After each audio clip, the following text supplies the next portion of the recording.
Assalamualaikum warahmatullahi wabarakatuh. Perkenalkan, nama saya Delvina Diputri dengan NIM 240111581. Video ini saya buat khusus untuk memenuhi tugas mata kuliah Sosiologi Politik. Nah, pada video kali ini saya akan menjelaskan materi mengenai sosiologi politik tentang pemikiran sosiolog terkemuka asal Amerika Serikat yang bernama Charles Watts Mills, atau yang lebih dikenal sebagai C. Watts Mills. Nah, Mills ini merupakan seorang sosiolog yang memiliki gaya pemikiran yang sangat kritis. Beliau kerap dikategorikan sebagai penganut neo-marxis yang anti terhadap kemapanan politik.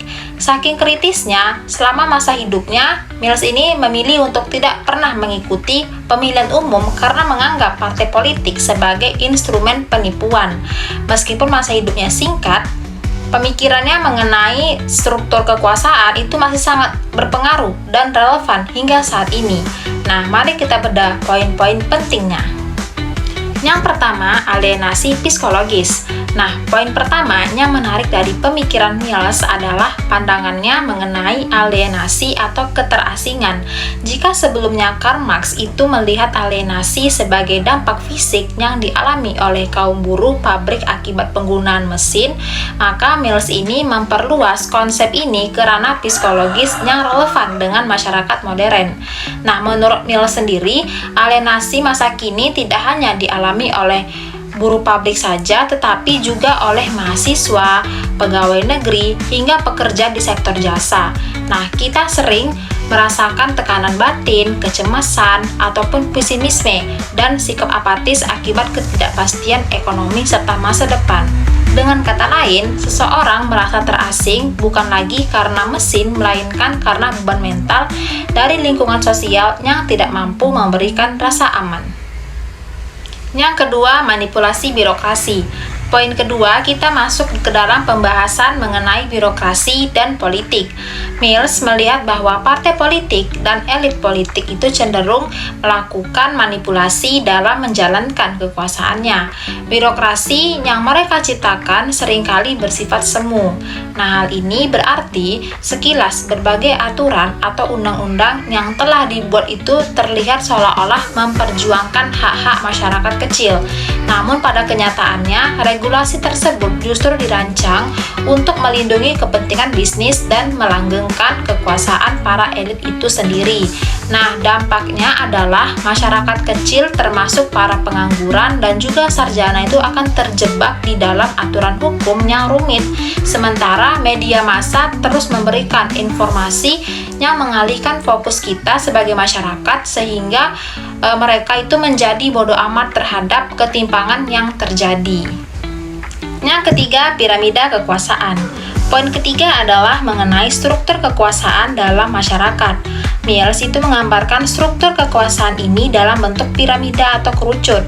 Di lapisan paling atas yang disebut sebagai top leader itu terdapat kolaborasi yang sangat kuat antara tiga pilar utama, yaitu pengusaha besar atau kapitalis, elit politik, dan militer.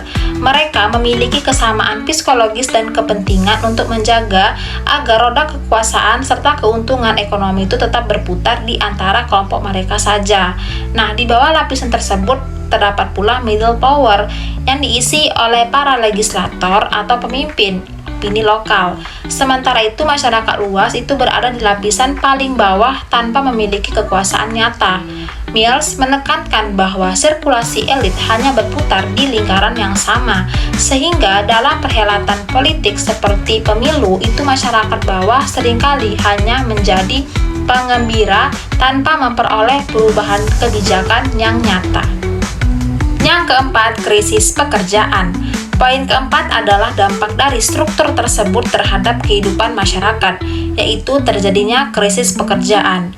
Struktur ekonomi modern memaksa banyak individu bekerja hanya untuk sekedar bertahan hidup atau berada dalam survival mode, tanpa adanya kepuasan kerja atau jenjang karir yang jelas. Nah, contohnya, banyak sarjana berpendidikan tinggi itu terpaksa menjalani pekerjaan yang tidak sesuai dengan kompetensi mereka akibat tekanan keadaan. Pekerjaan-pekerjaan ini menuntut profesionalitas dan ketidakstabilan emosi secara sepihak, padahal pekerja mengalami tekanan batin karena tidak adanya ruang untuk pengembangan diri. Moralitas masyarakat cenderung menurun dan individu menjadi lebih mudah tersulut emosinya akibat rasa galau dan manipulasi sistemik ini. Yang kelima, imajinasi sosiologi. Poin kelima yang merupakan kontribusi terbesar dan paling monumental dari Charles Schwartz Mills bagi dunia sosiologi adalah konsep The Sociological Imagination atau imajinasi sosiologi. Melalui konsep ini, Mills menantang kita semua, terutama mahasiswa sosiologi, untuk mampu berpikir jeli dalam menghubungkan antara masalah pribadi individu atau personal troubles dengan isu publik yang terjadi dalam struktur masyarakat atau publik isu. Mills menekankan bahwa kita tidak boleh melihat masalah sosial hanya dari sudut pandang individu saja.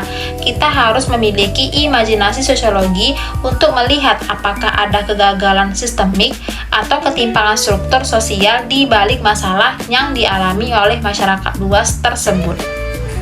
Yang keenam, personal troubles versus public issue. Untuk memperjelas konsep imajinasi sosiologi tadi, Mills itu memberikan sebuah contoh klasik. Jika di suatu daerah hanya ada satu orang sarjana yang menganggur, maka itu dapat dikategorikan sebagai personal troubles atau masalah pribadi yang mungkin disebabkan karena faktor internal individu tersebut yang malas atau kurang kompeten. Namun, jika di daerah tersebut ada ribuan sarjana yang sulit mendapatkan pekerjaan setelah lulus, maka fenomena itu sudah bergeser menjadi public issue atau isu publik. Ini adalah masalah struktural yang disebabkan oleh ketidakmampuan sistem ekonomi dan kebijakan politik negara dalam menyediakan lapangan kerja. Dengan memahami poin ini, kita dilatih untuk tidak selalu menyalahkan individu, melainkan kritis melihat adanya masalah pada struktur sosial yang ada. Yang ketujuh, peran intelektual. Poin ketujuh adalah pandangan Mills mengenai tanggung jawab moral seorang ilmuwan sosial, intelektual, termasuk kita sebagai mahasiswa sosiologi. Mills itu sangat menekankan bahwa akademisi tidak boleh bersikap netral atau masa bodoh ketika melihat ketimpangan sosial dan manipulasi politik di sekitarnya. Nah, bagi Mills sendiri, seorang sosiolog bukan hanya sekedar pengamat yang mencatat data statistik di atas kertas saja, melainkan harus bertindak sebagai agen perubahan. Kita memiliki tugas untuk membongkar manipulasi birokrasi, menyuarakan apa yang disembunyikan oleh para elit kekuasaan, dan membantu masyarakat luas agar mereka sadar akan hak-hak mereka. Dengan kata lain, ilmu sosiologi politik yang kita pelajari hari ini harus menjadi alat perjuangan demi terciptanya tatanan masyarakat yang lebih adil. Nah, setelah kita membedah berbagai poin pemikiran Charles Schwartz Mills secara runtut, mari kita menarik sebuah kesimpulan besar yang komprehensif dari seluruh materi yang telah saya sampaikan sejak awal video. Nah, jadi secara garis besar, pemikiran Charles Schwartz Mills ini bukanlah sekedar teori saja, melainkan sebuah refleksi kritis yang membuka mata kita tentang bagaimana struktur kekuasaan modern bekerja dalam mengontrol kehidupan individu. Nah, Mills itu juga berhasil membuktikan bahwa masalah-masalah personal yang kita hadapi sehari-hari, mulai dari kecemasan psikologis akibat alienasi modern, rumitnya lingkaran birokrasi, hingga krisis pekerjaan yang memaksa para sarjana terjebak dalam survival mode, semuanya bukanlah kegagalan individu semata, melainkan semua itu adalah dampak nyata dari adanya dominasi the power elite di puncak piramida yang mengontrol regulasi dan mengabaikan suara masyarakat di lapisan bawah. Nah, kemudian kontribusi Mills mengenai imajinasi sosiologi itu menjadi sangat krusial bagi kita semua.